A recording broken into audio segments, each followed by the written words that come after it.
Stainless steel was invented in the early part of the 20th century, and the concept hasn't lost its luster. The key ingredient is chrome, which forms a protective oxide film on the surface. Originally, people were amazed that cutlery made from it didn't need to be polished. Called non-rusting steel, it was the talk of the dinner table.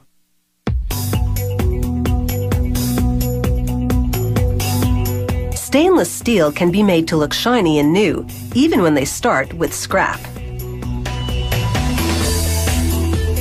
They recycle old stainless steel to make new, giving trashed sinks, pots, and a whole lot of other things a new lease on life.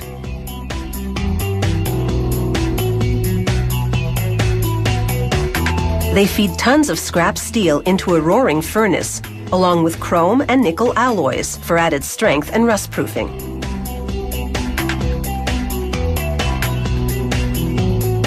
Enormous electrodes heat the mix to the melting point, and the show rivals a fireworks display. After several hours, the molten mix goes into a refining furnace. Pipes blast argon gas and oxygen up through it.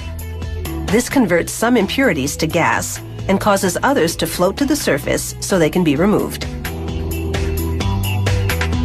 A technician regularly checks the temperature and takes samples to make sure the chemistry is right. They add a bit of scrap that bulks up the mix as it melts. The scrap also causes a chemical reaction that helps to fuel the refiner. The bubbling steel soup now flows out of the refining furnace, and rollers guide it as it's cast into a long mold. The result is a 70-meter-long ribbon of steel. Torches cut it into shorter chunks called slabs.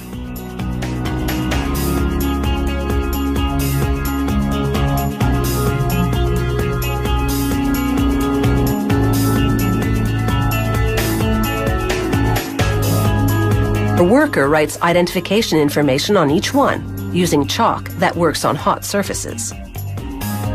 They hoist the slabs over to another station to await further processing. After this break in production, they reheat the slabs to soften them up for more processing. A rusty scale has accumulated on the surface of the steel. They pressure wash it away without cooling the hot metal. Now the slab shoots back and forth through a machine with rollers. A constant spray cools the rollers as they stretch the steel longer and thinner.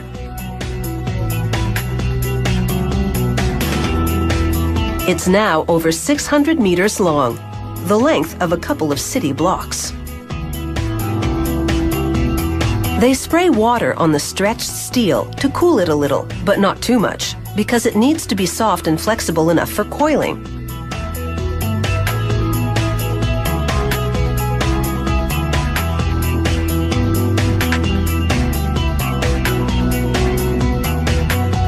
This spool coils the strip tightly like a roll of toilet tissue.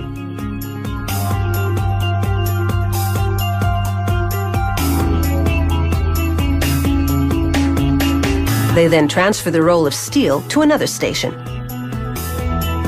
Here the steel goes into a hot acid wash that removes scale that's built up since the last cleaning. Burners in this machine also heat the steel and then slowly cool it. This relieves stress in the metal, softening it for further processing.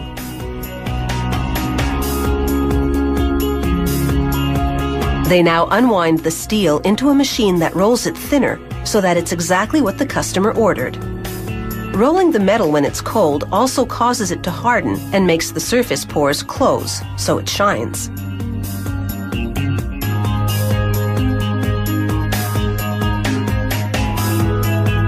One last cleaning, and the stainless steel strips look spectacular. The chrome in the steel combines with oxygen in the atmosphere to form that oxide film that prevents it from rusting. Finally, rotating knives trim the edges and slit the steel to various widths, again to meet customer specifications. This job is now done, and it's a brilliant finish indeed.